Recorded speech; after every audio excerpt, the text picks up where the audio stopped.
काल अखेर सुशी नाल्याचं अतिक्रमण पाळलंच. गेल्या अनेक महिन्यापासूनची या आमदारांची सुप्त इच्छा, त्यांना तो विकृत आनंद घ्यायचा होता. त्यांनी त्यासाठी पार विधिमंडळापर्यंत आवाज उठवला.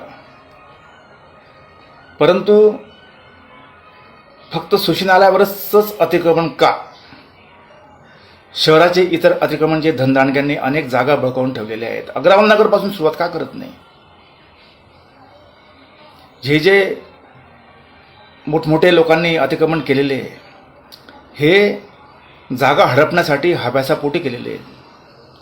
परंतु सुशी नाल्याचे जे लोक होते ते हातावर पोट असणारं, सकाळी कमाल जातील तेव्हा रात्री खातील असे लोक, त्यांनी डोक्यावर छत असावं म्हणून कुठंतरी नाल्याकाठी त्यांना जागा नव्हती म्हणून त्यांनी घरं बांधली असतील. ते 30-40 वर्षापासून राहत आहे.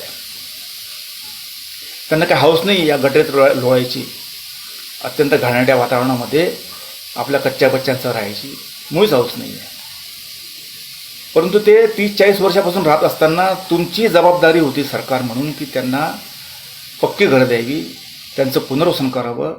2011 पर्यंतचे सर्व झोपडपट्ट्या सरकारने निमाकुल केलेले आहेत याचं भान तुम्हाला असायला पाहिजे.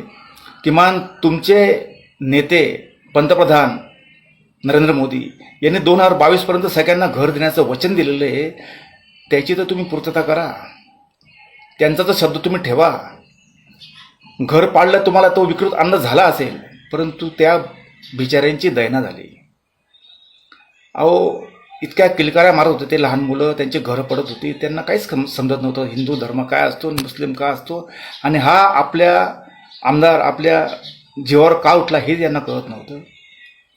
44 डिग्रीच्या टेम्परेचरमध्ये ते बिचारे मुलं सैरभैर झाले, वन भटकत होते घर पडल्यामुळे. हे अत्यंत विदारक दृश्य काल होतं. आणि एक तर कॅन्सर पेशंट होता, मरायला टेकलेला, त्याचं घर पाडायला सुद्धा यांना जरासुद्धा दया नाही आली. त्याची टांगाटोळी केली, त्याला कुठतरी टाकलं बाजूला आणि ते घर पाडलं. काय आनंद मिळाला तुम्हाला? त्यांनी जर स्टे आणला होता तरी देखील तो स्टेला तुम्ही जुमानलं नाही. तुम्हाला कायदेच पाळायचे नाही, तुम्हाला घटनाच मान्य नाही.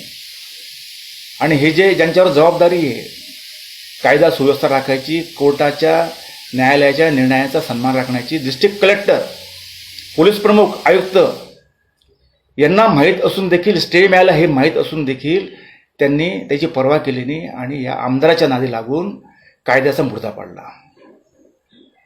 हे अतिशय निंदनीय आहे.